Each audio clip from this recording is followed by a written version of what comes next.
اللهم صل على محمد وعلى أهل بيته الطيبين الطاهرين واللعن الدائم على أعدائهم أجمعين. صلى الله عليك يا أبا عبد الله.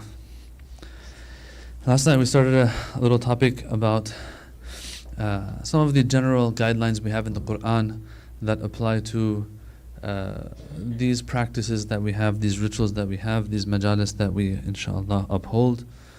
As I said last night, it's not that we have verses of the Quran that speak of وَأَقِيمُوا الْمَجَالِسَ لِلْحُسَيْنِ or anything like that.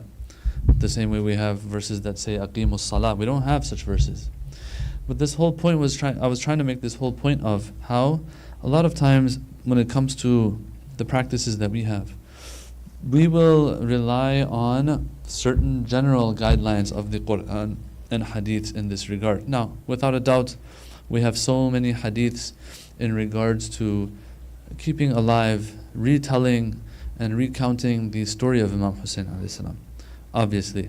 But we don't have anything in the Quran that speaks about doing what we do in particular. But just to strengthen our backbones a little bit more, I wanted to speak about some of these verses that can be used, or I've seen our scholars use, to show that, look, you will find a pattern, you will find an overlap between what we do for Imam Hussein alayhi salam and the Quran telling the stories of previous prophets, of the Quran speaking about other things that we're going to get to tonight. Last night we talked about that verse, Surah Hud, verse 120 was it? In which Allah subhanahu wa ta'ala, He tells the Holy Prophet, we tell you the stories of previous prophets for 4 reasons. Number 1, مَا نُثَبِّتُ بِهِ فُؤَادَكَ. In these stories, O Prophet of Allah, you find strengthening of your heart. If you know that Nuh went through what he went through for that many years, then you will also be patient when it comes to your 23 years of calling people to Islam and Tawheed. Yeah? We said that, okay, then if that is the point, that's the first point or first wisdom behind telling the stories of previous prophets, the fact that it strengthens the Prophet's heart, and we are the followers of such a Prophet, and we need to strengthen our heart, you will find a strengthening of the heart in the story of Al-Hussein alayhi salam. That was the first one. That when a tragedy befalls me, I don't lose all hope all of a sudden and say, oh, maybe Allah hates me, why does Allah dislike me? No. Allah never disliked Imam Hussein alayhi salam. Tragedy is not tied to dislike of Allah towards the person that the tragedy has befallen. No, not necessarily. On the contrary, sometimes it can be a sign of love of Allah subhanahu wa ta'ala. Imam Hussein teaches me that, gives me strengthening of the heart. The same way stories of previous prophets strengthens the heart of Rasulullah sallallahu alaihi wasallam. The same way Imam Hussein's story is a strengthening of the heart for you and I. Second wisdom was that in Surah Hud, verse 120, is that وَجَاءَكَ فِي هَذِهِ الْحَقِّ. That haqq comes to you, yes, in these stories of previous prophets. When you see this, when you read the stories of the previous prophets, now you're able to tell, oh, haqq looks like this, batil looks like that. Haqq can sometimes be with the minority. Batil can sometimes be with the ones who don't look like they're bad guys, but they're the worst of the worst. Yeah? As I said yesterday, Fir'aun dressed pretty nice. Yazid, the guy, they say he wasn't too bad looking actually. Today, if a mal'oon like Netanyahu is wearing a suit and a tie, I won't fall for things like that. It's unfortunate that we sometimes always depict the bad guys as ugly people. No. Sometimes they're very pretty. Okay? So, جَاءَكَ فِي هَذِهِ الْحَقِّ. A standard is given to us through these stories of the previous prophets to be able to tell apart haqq from batil. Well, the best example of haqq versus batil is the story of Karbala. As I said yesterday, haqq is super clear and batil is super clear there. So in the story of Hussein as well, a verse like this will apply. That look, you also find جَاءَكَ فِي هَذِهِ الْحَقِّ in the story of Hussein alayhi salam. Number 3 was مَوْعِظَةٌ. In the story of the previous prophets, O Rasulullah, what you find is maw'idha. We talked about the difference between maw'idha and hikmah. Maw'idha is much more than just hikmah. Hikmah is any type of knowledge. and wisdom that one can gain. It doesn't make a difference who is imparting this knowledge on us. Even if the worst of the worst in the world teaches us math, we learn math.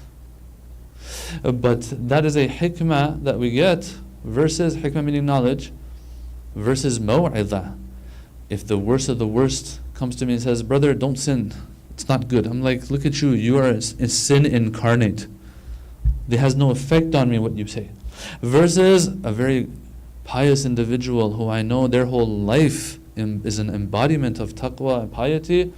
When I speak with them, when I look at them, Ayatul Bahjat wouldn't say anything, brothers and sisters. You would see him in the street, he wouldn't say anything.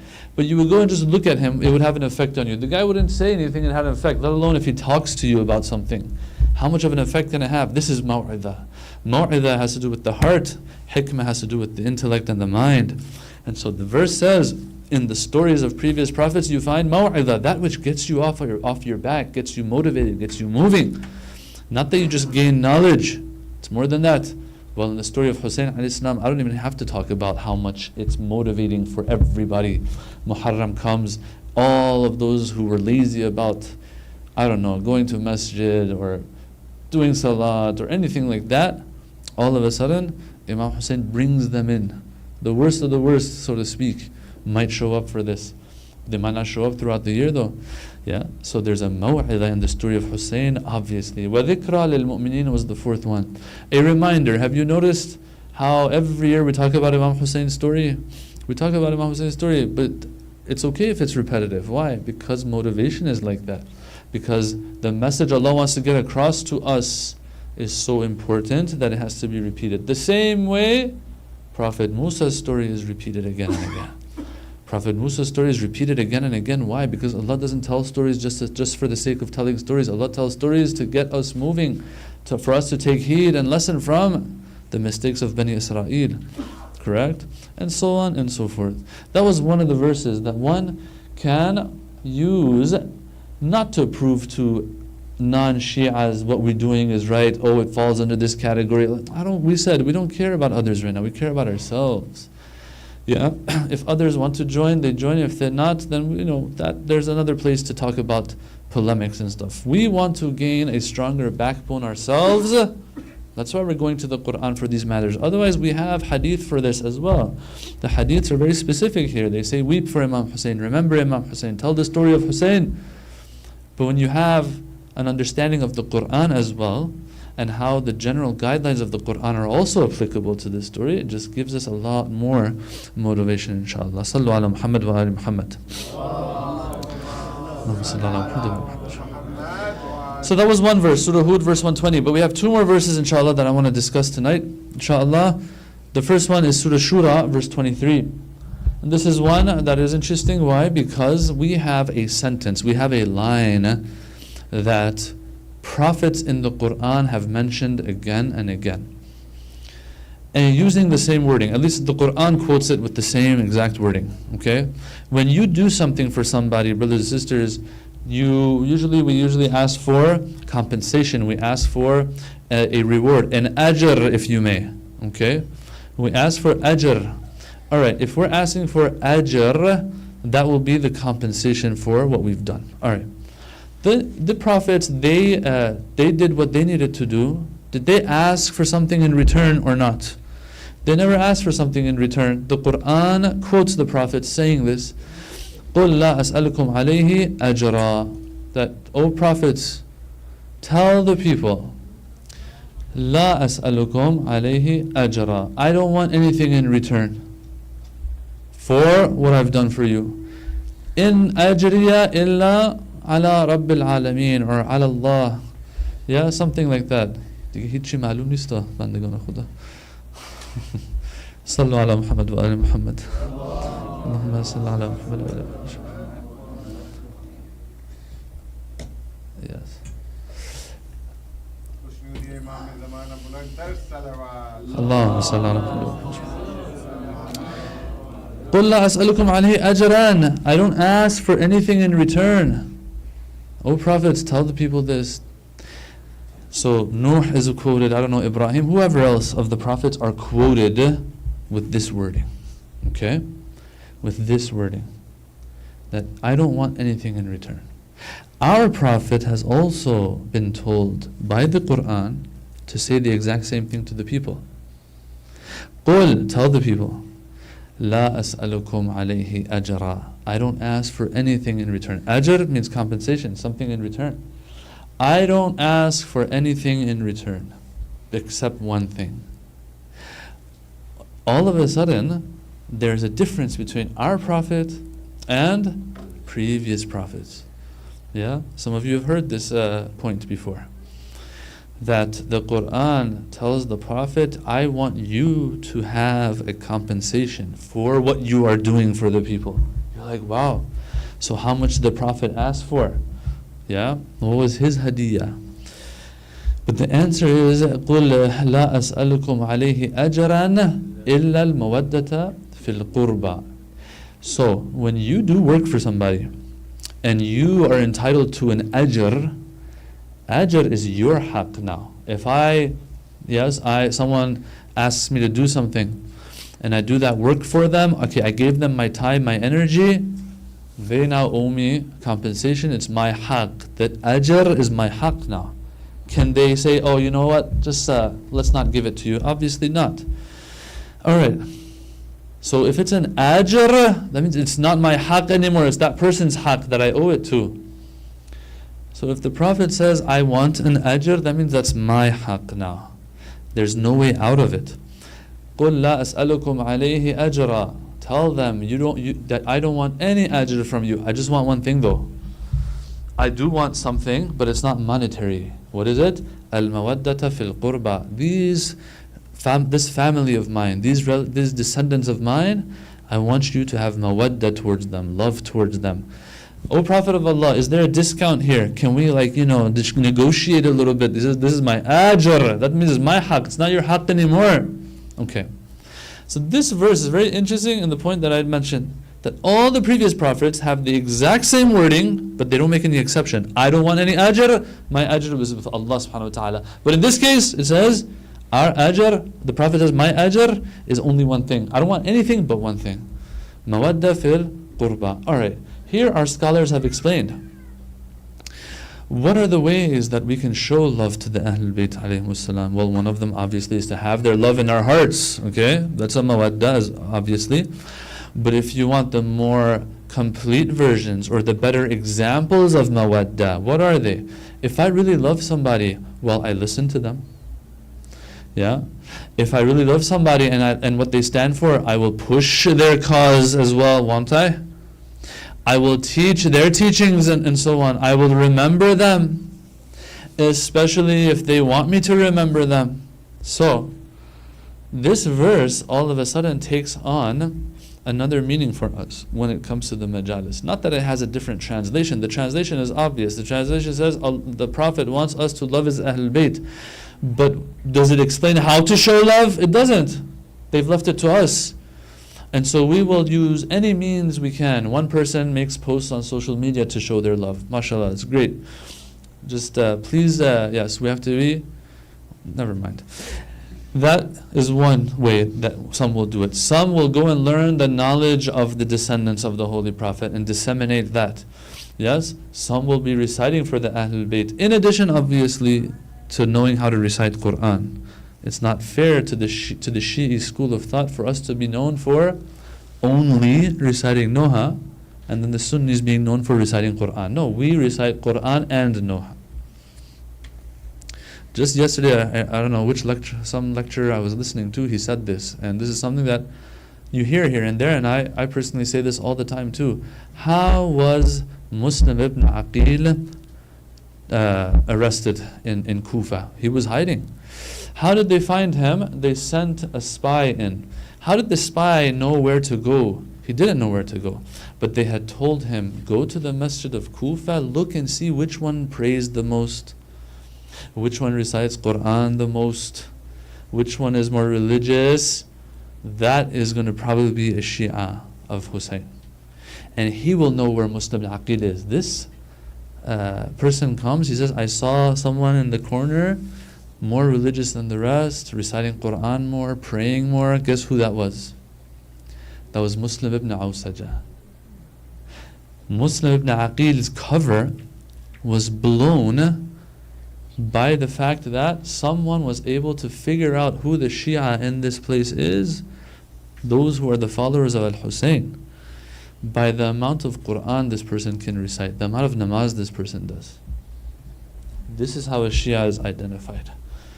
Anyway, that spy comes next to him. He says, he didn't even introduce himself, as if, from what I remember or from what I've heard.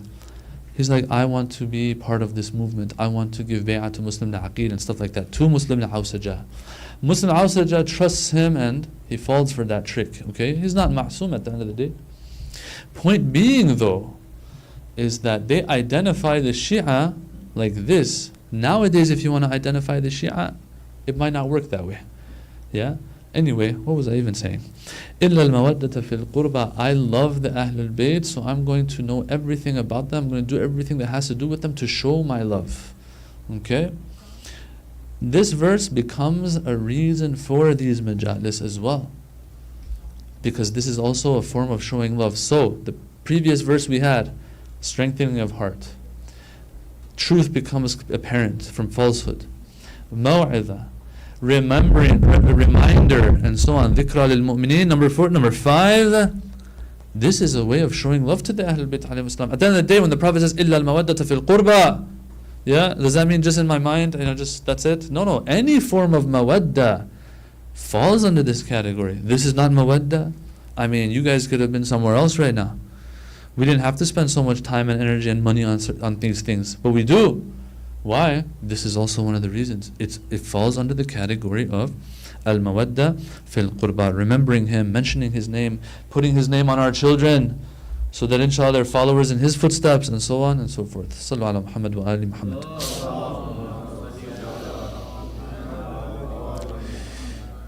That's Surah Shura, verse 23. And then this last verse, Suratul Hajj, verse number 32. ذَلِكَ وَمَنْ يُعَظِّمْ شَعَائِرَ اللَّهِ فَإِنَّهَا مِنْ تَقْوَى الْقُلُوبِ. Very important verse, obviously. Very, very important verse, and let's see how far we get with this one. Okay?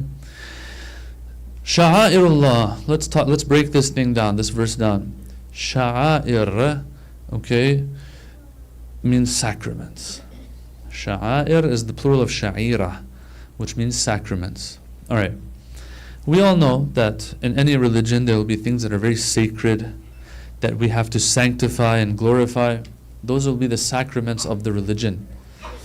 In Islam we have certain sacraments. The Quran is very clear about that, because it talks about sacraments. It says, whosoever does ta'zeem of the sha'air. Ta'zeem means to blow something up, to amplify it, to make a big deal out of it, to give importance to it.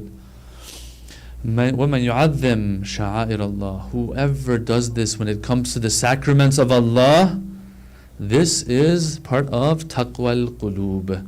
فَإِنَّ ذَلِكَ فَإِنَّهَا مِنْ تَقْوَى الْقُلُوبِ. Taqwa of the heart. Okay? The fact that I acknowledge that this is something that Allah sees as sacred, and so no matter what, I will not compromise on the sanctity of that thing. This is a sign of a person having proper iman, proper piety towards Allah subhanahu wa ta'ala, and being God-fearing. For example, Imam Hussein alayhi salam, what did he do? He went from Medina to Mecca. His life was in danger. In Mecca, it reached the point where he felt that, they might assassinate me here. These animals, they don't care.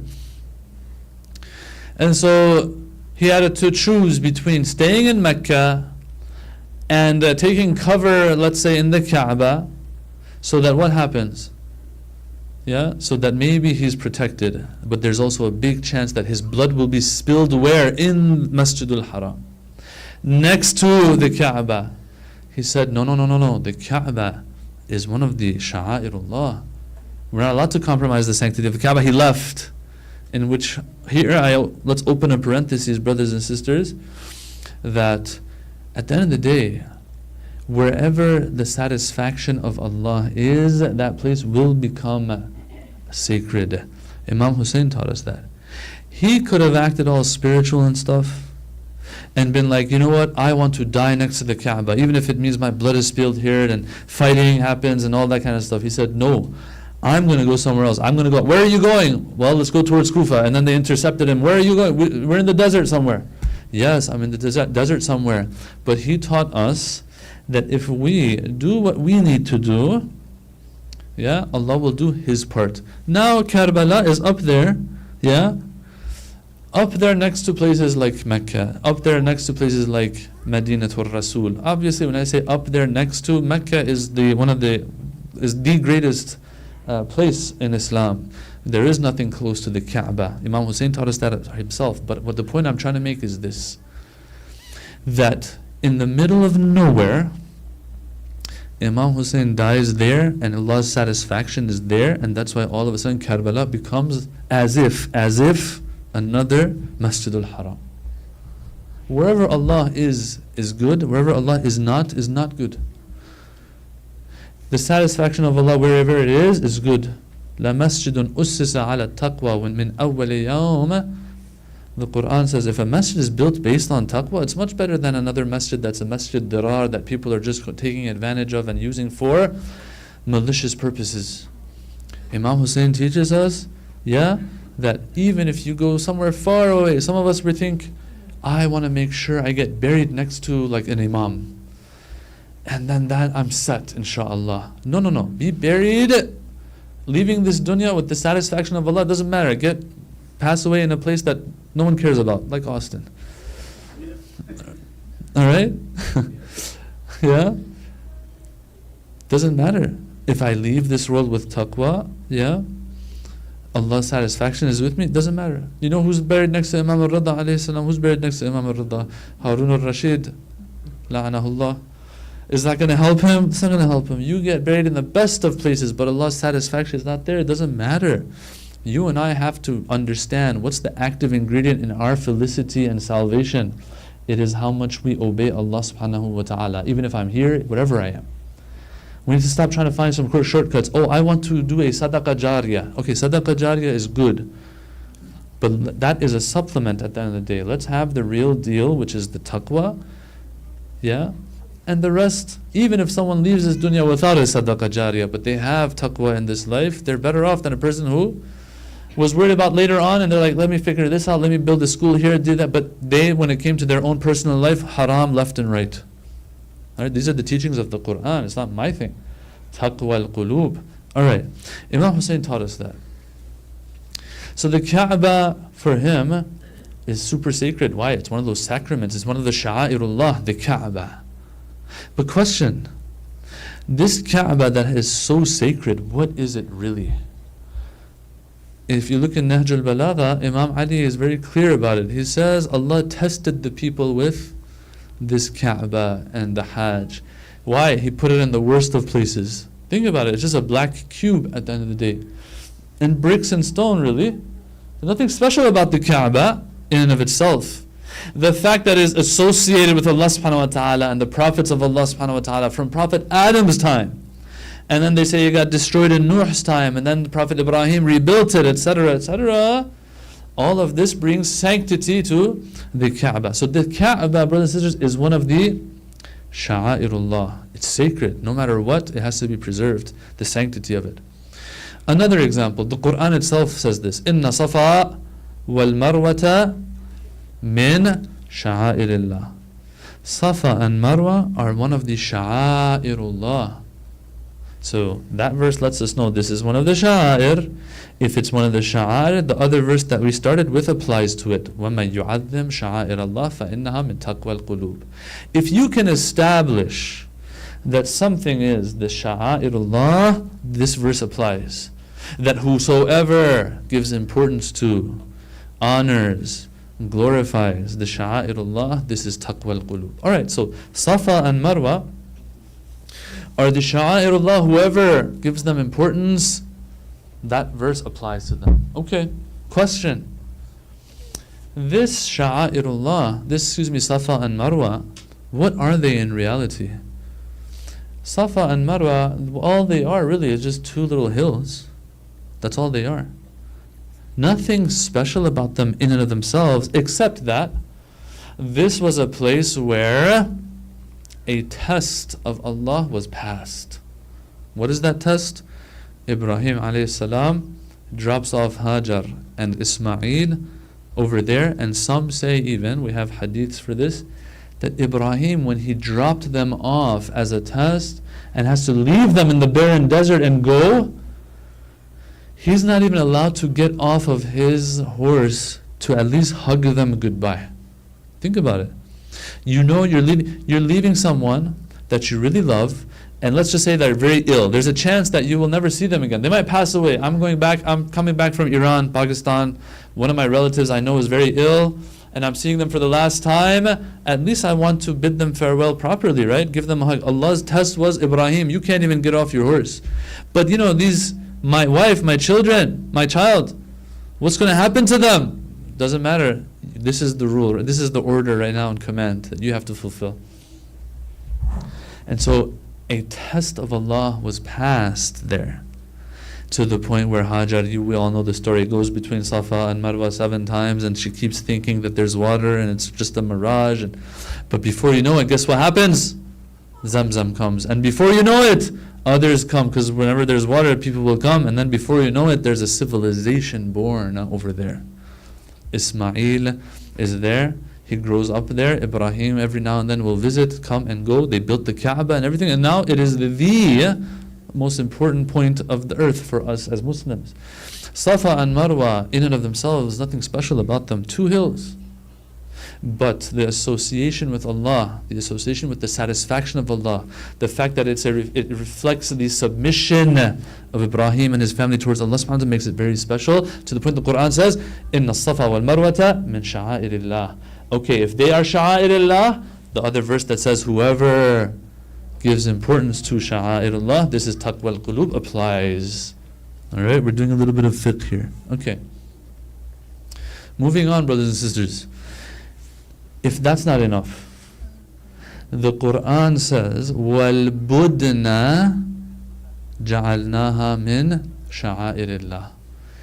Forget about the Kaaba. Forget about Safa and Marwa. Even the budn. What is budn? It's those sacrificial animals in the Hajj. You and I, when we go for Hajj, inshallah, we don't take our animal with us that we're going to sacrifice, right? No one takes no sheep with them on the plane, But those who live in Mecca, their Hajj is a little different than ours, okay? There's different types of Hajj, wajib Hajj. They are to take their animals with them, like from their homes. And they're supposed to mark them somehow, so that everyone knows this is a sacrificial animal that I'm taking with me. All of a sudden, this animal that anyone could care less about becomes super important. To the point that the Quran says, وَالْبُدْنَا جَعَلْنَاهَا مِنْ شَعَائِرِ اللَّهِ. We made these animals, this camel, this sheep, that was nothing before this. It was just a walking steak. Well, sheep isn't steak, but whatever. This cow that, all you see in it is food. Now, no. This has respect and sanctity to the point, sha'air. Safa and Marwa I can understand, but an animal, sha'air, yes, animal is sha'air. Why? This animal now represents the grand sacrifice of Ismail. In and of itself, at the end of the day, it's just an animal. It's just an animal, but now it has extra importance. It becomes one of the sha'air. So as a result, if it's one of the sha'air, that other verse applies again. If I know through this verse that even the camels and the sheep have sanctity because they are sha'air, every time I show respect to this animal even, this is going to be, or I don't disrespect it, it's going to be a sign of taqwa al-qulub, according to that other general verse that we were talking about. Now, having said all of this, let's go back now and try to see if we can apply this to the story of Al-Hussein alayhi salam. Alright, before I get there though, this word sha'air, establishing what is one of the sha'air and what isn't, this is the job of either the Quran, which directly tells us, okay, or our maraji and mujtahideen and ulama. So I can't just come up with something and say, oh, this is one of the sha'air of Allah subhanahu wa ta'ala. No. This has to be established through the right means. I gave you verses of Quran for these. Everyone accepts them. No one has a problem with them. But sometimes some of the things that we might do and practice, they will get too close to the red lines of Islam. And so this is where we have to really see what the scholars are saying. Some of the rituals we might perform, some say this is sha'airullah, or these are the sha'air of Hussein alayhi salam. But in reality, that is my take on it. We have to see who identifies what the sha'air are. That's something on the side, and there's another discussion on that. But going back to our discussion now in this verse of the Quran. This verse said, if there's anything out there that is sha'air, then if you do ta'zeem of it, that's great. Now, what we want to do is identify another example of sha'air that I think everyone will agree on. Okay? And that is the fact that the story of Hussein alayhi salam and that which has to do with Al-Hussein alayhi salam is also sha'airullah. Why? Some will argue, and here Sheikh Tustari, his name is, or Sheikh Shushtari, he has a book, Al-Khasa'is Al-Husayniyah. It's a nice book, and he gets very poetic in that book as well. Look at how he argues for this matter. He says, let's look at the Hajj. What do we see? What we see is that the Kaaba has a lot of sanctity. But when you look in the Kaaba, there's nothing there. Like, you don't go to Mecca and be like, Assalamu alayka, like, Ya Allah, because Allah, you're in this box. No. It's not like the harams of the Imams where we know the Imam is buried there, right? So there's nothing there really, as I said before. But because Allah said, this is my house, Bayti, my house, right? Then it becomes sacred. Well, when we look at the haram of Imam Hussein alayhi salam, what do we see? We see that over there's something very valuable that everyone knows this is something good. That's Imam Hussein himself. Okay, so they were drawing some parallels here. But these are parallels we're drawing that it's not like we're not sure about, but maybe this is the case. No, this, I think all Muslims will agree. The sanctity of Hussein is way up there. No one in this day and age I can think of that hates Imam Hussein. Even us as Shi'as, we sometimes say, oh, they're Nasibi, this and that. The ones who don't like the fact that we go for ziyarah, they're against the ziyarah. They're not against Imam Hussein. They don't hate Imam Hussein. Okay? The staunchest Wahhabis, I've seen them, they read the story of Hussein for 2 hours on YouTube. And he says, yeah, they say this is what happened. We're upset that this happened. To the fifth of the Ashabul Kisa. No one dislikes Hussein. Yeah, there might be some people here and there that might have a problem. Okay, we'll say they're Nasibi.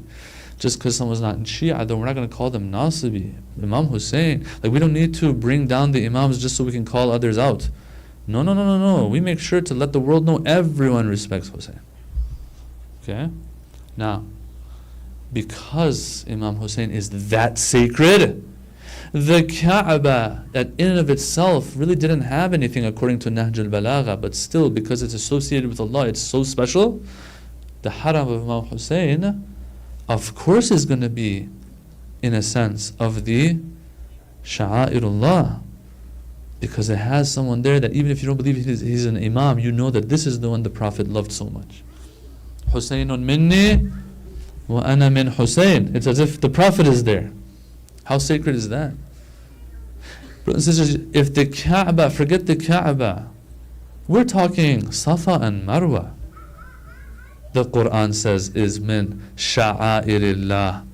And it's very beautifully put by our scholars. They say, well, if Safa and Marwa is sha'air, which it is, why is it sha'air? Is it because it's just a hill? Or no, what happened there that is reflecting for us now, or symbolizes total submission to Allah? We say, that, of course, that's what it is. Then they say, okay, if that's the case, then there's another hill in Karbala. Tall Zainabiyya. Symbol of submission. That Bibi Zainab is watching the grandest sacrifice from there. Yeah? The sacrifice of Hussein, she's watching from there as well. Okay. So, that's also going to be of the sha'air for sure. They say that she would come and go between the Qatligah and the Tall Zainabiyya. And we have some Farsi poetry on this as well. Yeah, I haven't gotten into Masaib yet, but it's good. Let's go like this. That in Farsi it says, "U mi davido, man mi davidam." It's speaking poetically. That Bibi Zainab said, he was running and I was running too. Man u suya maqtal, man suya qatil. He, meaning Shamr, was running towards the Qatligah. I was running towards the qatil, the one who wanted to kill. U mi kishido, man mi kishidam. He was drawing and I was also bringing out. Him, his dagger, me, my voice screaming to him, don't do what you're about to do. U mi neshasto, man mi neshastam. He was sitting and I was sitting. Yeah? U ruye sine, man dar muqabil. This one was sitting on the chest, I was sitting opposite to him. This is poetic. Historically, did it happen? It's a poem here. U mi burido, man mi buridam. He was cutting and I was cutting. Him, the head off of Hussein. Me, my ties to my brother Hussein were cut off. Safa and Marwa ended with the water of Zamzam. The Safa and Marwa of Karbala ended with what? Ended with the blood of Hussein. Submission to the max. If that's not enough, let's go, let's move on. You know where I'm going to go with this now. That if the animal, the sacrificial animal is of Sha'airullah, that from your home you take an animal with you, and because it's going to be sacrificed for Allah in the Hajj, it becomes sacred all of a sudden. Well, there was a sacrifice that left its home from Medina, made its way to Mecca, made its way to Kufa, was intercepted. Yeah? If the sacrificial animal, the blood of it is going to be spilled for Allah, because of that, Allah says, be nice to it. And make sure that when you kill it, you give it water, of course. Then Hussein is going to be higher than that sacrificial animal, brothers and sisters. And so here, Haj Sheikh Ja'far Shushtari, he said, brothers and sisters, if Imam Hussein, if the Hajj is a symbolization of and symbolic of submission to Allah, Hajj is all full of symbols, and because of that it becomes sha'air. Imam Hussein alayhi salam, he performed the Hajj truly in Karbala. Not a symbolic Hajj, where in the end an animal is slaughtered. No, the real Hajj, where he himself is slaughtered, and 18 from his family are slaughtered. Yes, brothers and sisters. These are the sha'air of Allah subhanahu wa ta'ala. And so if those things that in and of themselves they're nothing special, become this special, then Imam Hussein and everything about Hussein obviously is going to be of sha'airullah. And that's why, brothers and sisters, we remember Imam Hussein alayhi salam, because it's ta'zeem sha'air. Having said that, sallallahu alayka ya Aba Abdullah. All of this came at a price, brothers and sisters.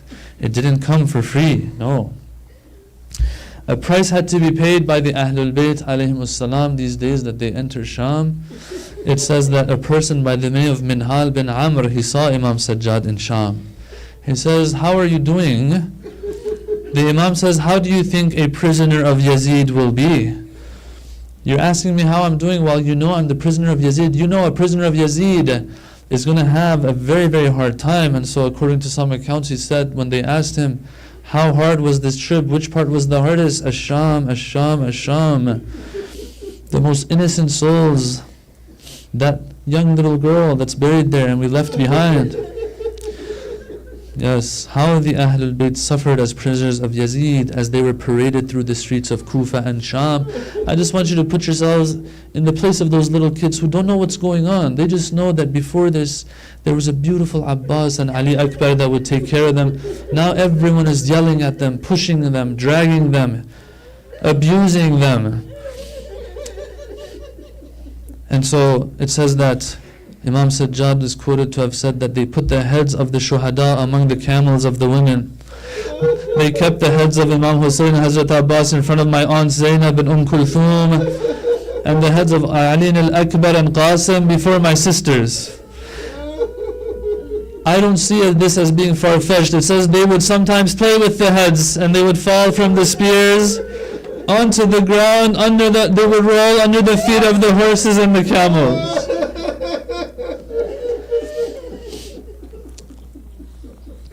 Imam Sajjad, tell us more about Sham. He might say that in Sham they would parade us through the bazaar and streets from sunrise till close to sunset. These people are tired, give them a break.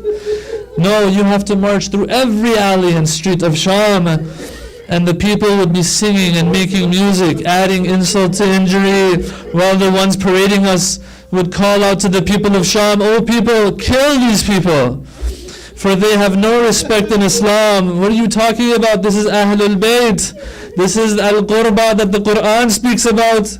Think about it, brothers and sisters. As a child, you're being paraded. How does it feel to be surrounded by death every moment, not having anywhere to go? And so every now and then it says they would stop them. The soldiers would surround us with drawn swords, intimidating, standing spears, keeping us among the masses under this hot sun for long periods of time. Brothers and sisters, in Karbala, they went close to Allah. They tried to get close to Allah through throwing stones at the forehead of Abu Abdullah. You don't think that they're going to try to get close to Allah by pelting these people with the stones in Sham? Kill these apostates. And so what they say is that they would throw everything they could at these individuals, these Ahlul Bayt, to the point that it says, Imam Sajjad says, the women on the rooftops would throw ashes on us as we would pass by. One of these times my turban caught fire. I couldn't turn it off. My hands were tied, my neck, and it burns the turban through my turban. And my head was burned.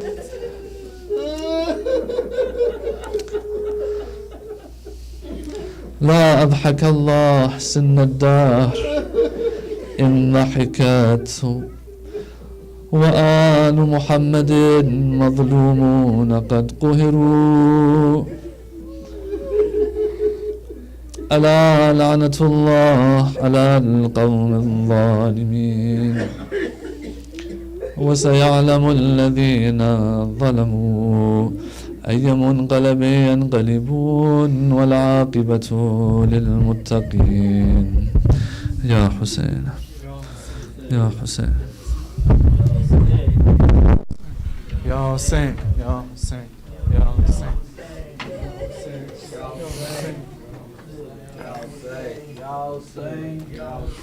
Ya Hussein, Ya Hussein, Ya Hussein.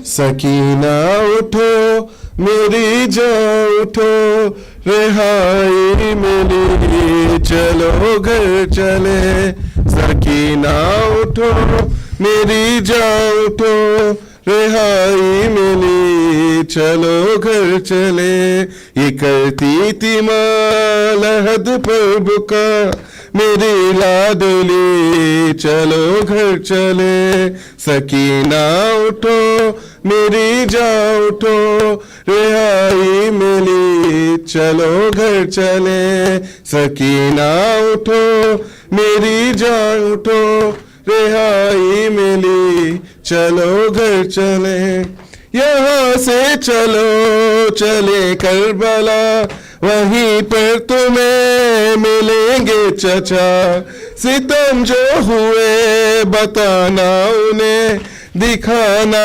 उन्हें ये कुर्ता जला चचा जान को दिखाना जरा रिदा खूब भरी चलो घर चले सकीना उठो मेरी जान उठो रिहाई मिली चलो घर चले बताना उन्हें सभी सख्तियाँ मिली किस तरह तुझे दूर किया हमारी रिदा लुटी किस तरह छिनी किस तरह तेरी बालियाँ बताना उन्हें बुझी किस तरह तेरी तस्मगी, चलो घर चले सकीना उठो मेरी जान उठो, रिहाई मिली चलो घर चले, पदर से मिलो तो दिल जोई हो, बताना उन्हें बहुत रोई हो, कसम लो अगर तुम्हारे बिना सकीना कभी कहीं सोई हो, लहद बाप की मिले जब तुझे तो कहना यही चलो घर चले सकीना उठो मेरी जान उठो, रिहाई मिली चलो घर चले, लहद जब मिले तुझे भाई की तू कहना उसे मेरी लाडली, रिहाई मिली हमें कैद से हमें अब नहीं अजियत कोई, मेरी बेज़बा उठो घर चले शबी ये नबी चलो घर चले सकीना उठो मेरी जान उठो, रिहाई मिली चलो घर चले सकीना उठो मेरी जान उठो, रिहाई मिली चलो घर चले या हुसैन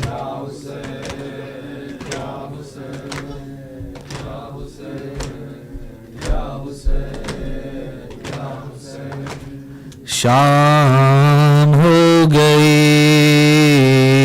शाम हो गई, ना अलम ना चचा ना शहे करबला, शाम हो गई, शाम हो गई, जो भी घर से गया वो न फिर आ सका, शाम हो गई, शाम हो गई, ना अलम ना चचा ना शहे करबला, शाम हो गई, शाम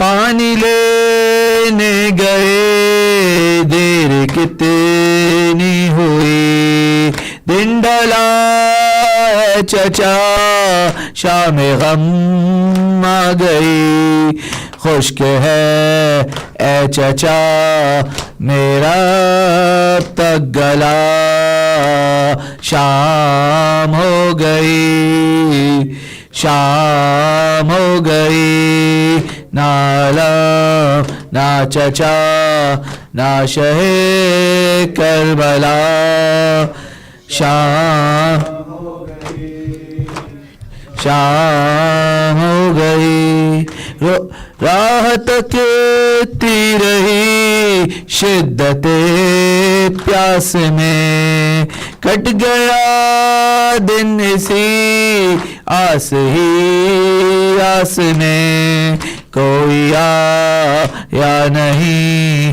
जाने क्या हो गया, शाम हो गई, शाम हो गई, ना अलम ना चचा ना शहे करबला, शाम हो गई, शाम हो गई, किसको आवाज दूं के मैदान में, कौन है जो सुने इस बयाबान में, दे रही हूँ तुम्हें जाने कब से सदा, शाम हो गई, शाम हो गई, ना अलम ना चचा ना शहे करबला, शाम हो गई, शाम हो गई, लौट आओ के पानी नहीं चाहिए, खाओ मुझ पर तरस अब खुदा के लिए मश्क खाली ही ले आओ अब तो चचा शाम हो गई शाम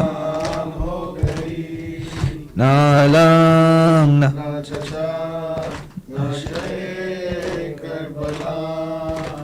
शाम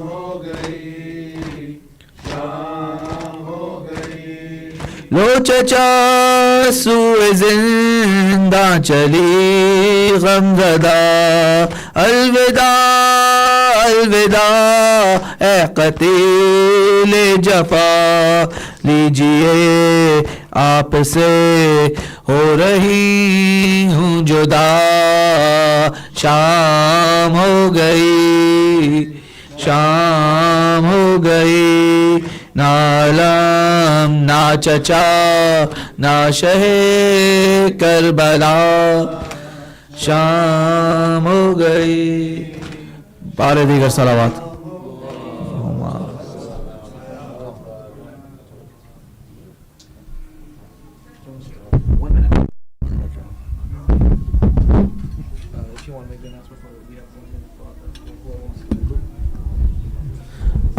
We have about 1 minute before Adhan, so please make your way to do wudu, inshallah.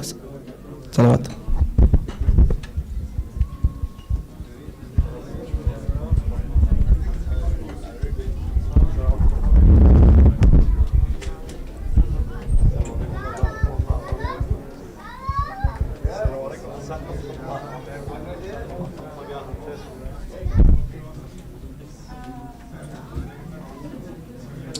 يابا يلعب بالله تعالى خاطر على الله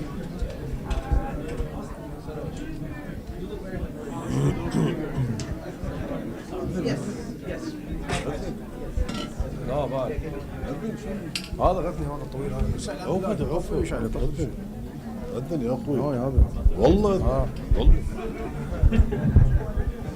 يا أخوي تبغى تسمع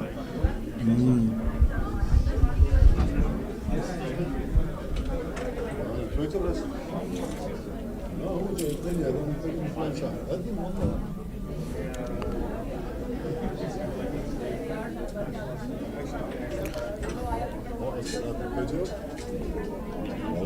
يعني أذن المغرب صلى دقيقة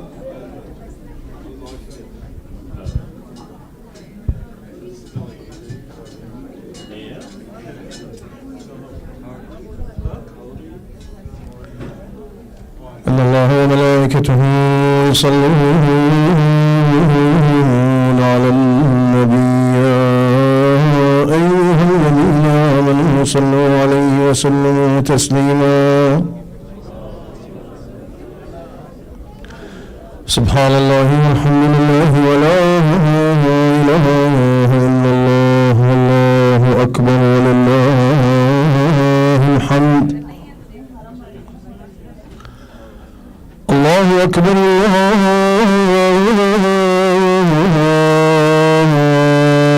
الله أكبر الله أكبر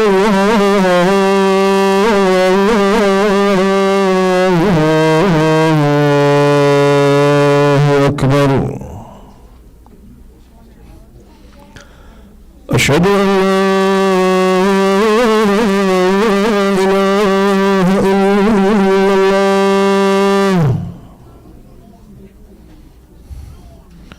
أشهد أن لا إله إلا الله أشهد أن محمدا رسول الله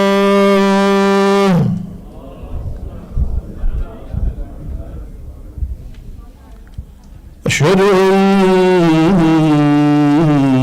محمدا رسول الله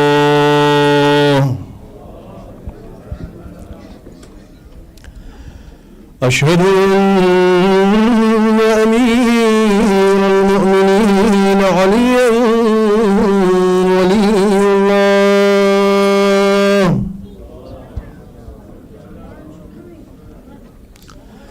أشهد أن أمير المؤمنين علي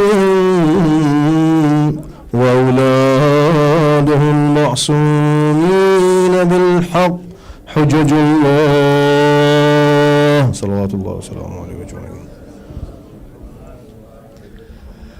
حي على الصلاة حي على الصلاة حي على الفلاح حي على الفلاح